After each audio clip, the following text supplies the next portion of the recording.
When you have some goal out here that you're stretching for and reaching for that takes you out of your comfort zone, you'll find out some talents and abilities you have that you didn't know you have. When the messenger of misery visits you, what are you going to do? What will keep you in the game? There are things that you think you'll never need to know, that you may only need to know one time in your life, but that could save your life because you had that knowledge. Unless you attempt to do something beyond that which you've already mastered, you will never grow. What is it that you looked at some point in time and you decided that you couldn't do it, that you talked yourself out of it? Ladies and gentlemen, you have so much to offer, so much to give, so much to do, but doing it and sitting around waiting for it to happen, it's just gonna stay in neutral. You have to electrify the desire that you have, that you once had.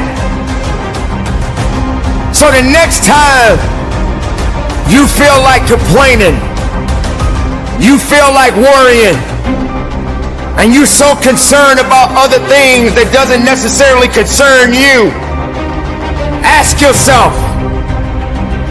is it making you better? Is it taking you higher? Are you going further? Or are you just being complacent? Imagine if Michael Jordan was scared of missing. He would have never taken a shot. Imagine if Steve Jobs was afraid of people not liking his product. There would be no iPhone. So ask yourself this. Do you want to be a person who fears failure, or do you want to be a person who loves success? Which one? You're going to have to pick today. And I'll tell you one thing. One is a failure, and one is a success. And if you love success, there is nothing that can stop you. All those negative things people say will mean nothing. They're going to talk about how only 1% make it to the top. Big deal. Want to know something else? Only 1% stick with that fitness program long enough to see results. Only 1% of nerds stick with that video game long enough to get good at it.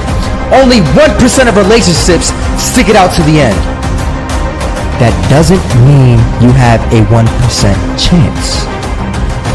It just means you can't behave like the 99%. You'll have to do something better than giving up a month from now.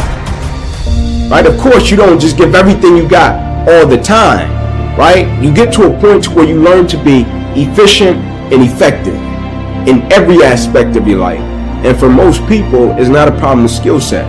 It's a problem of character. And empty the bucket is having the right character to be consistent and empty out everything you got in every aspect of your life. I think the true measure of wealth is happiness, right? Like I really do. And it's not saying that I'm against money. I'm not against that at all. Because you gotta work hard, make your money, take care of your family, and be able to bless people. But I think it's a lot of people with so-called wealth, and they don't have joy and they don't have happiness, right? And I feel like joy, happiness, and peace is the most important things we can possess, right? And for most people, their material possessions, they feel are the most important. For me, when you got joy, when you got peace, when you got happiness, I think that's true wealth, because you can't put a price on that. I dare you to take a trip to your local hospital. And if you have an opportunity to walk down those corridors and witness so many different people, different age groups, different ethnicities, and each one of these individuals are fighting something. They're dealing with some type of sickness. And some of these sicknesses, they may not be able to recover from. I dare you to walk down a neighborhood where there are many people that are homeless and have no place to go, no food to eat, barely even have clothes on their backs. I dare you to realize that maybe you just don't have it so bad after all. Maybe it's time for you to realize and recognize that your troubles are not that bad. Maybe it's time that you realize that you need to get away from the drama that's in your life. Maybe it's time for you to stop chasing misery and start chasing your dreams. Reconnect with yourself. Because this is not the time for you to be wasting putting yourself back instead of pushing yourself forward.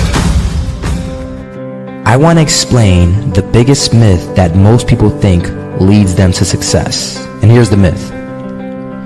You might believe if you're scared to fail, you won't fail. Lies. Biggest myth ever. And I believed it. You see, I always thought that being scared to fail in life would literally keep me from failing. I would look at the losers around me and I would say, sheesh, I never want to turn out like him.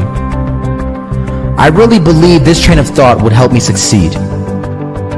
Until one day, I was walking down the street and I saw an old man. Had a hat, suspenders, and a cane. He was about 80 years old.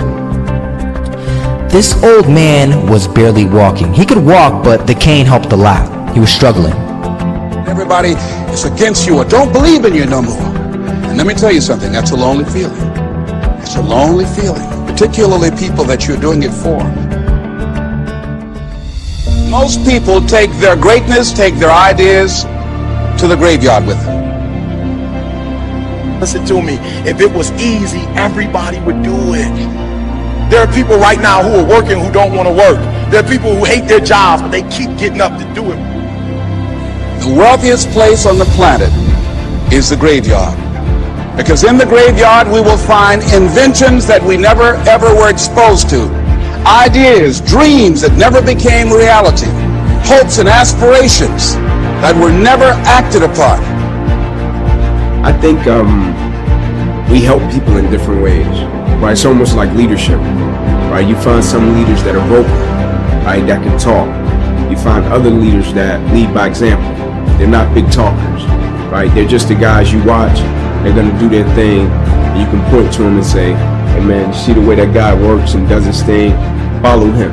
And I think the same for opposition and adversity. You find some people, they can work their way through it, and then they can speak about it and tell people. You got others that deal with it and they can work their way through it, and you almost have to pry it out of them. The reason that I think belief is important is because, like, when you're young or when you do something and you're a novice, right, and you start out doing it and you might think you can do something with it, or you might not. You might do it and it's being driven by your passion. And then somebody comes along that's a little bit older or even more experienced, and they can see it in a way that you can't see it, right? And so I think it's important with belief, because if a person believes in you in a way that you don't believe in yourself, you can rent that person's belief until you get strong enough to possess your own, right? And you use that person's belief to fuel you every single day, right? Because you can have a level of belief with what you're doing, but you can go back to a certain set of circumstances that tell you, nah, it's not gonna happen. And so you rent that person's belief until you get strong enough to possess your own. You can be great, but you're living on reserve, right? You didn't empty the bucket, right? You didn't give everything you had to every aspect of your life. Like, for most people, they're great professionally, but they end up becoming a public success, and behind closed doors, they're a private failure. Not because they don't have the talent or the skill set, they don't have the character, right? That they can apply it and be consistent in every aspect of their life and empty out everything they got to everything, right? Now, one would say, okay, well, when do you turn it back, right? You find pockets to turn it back.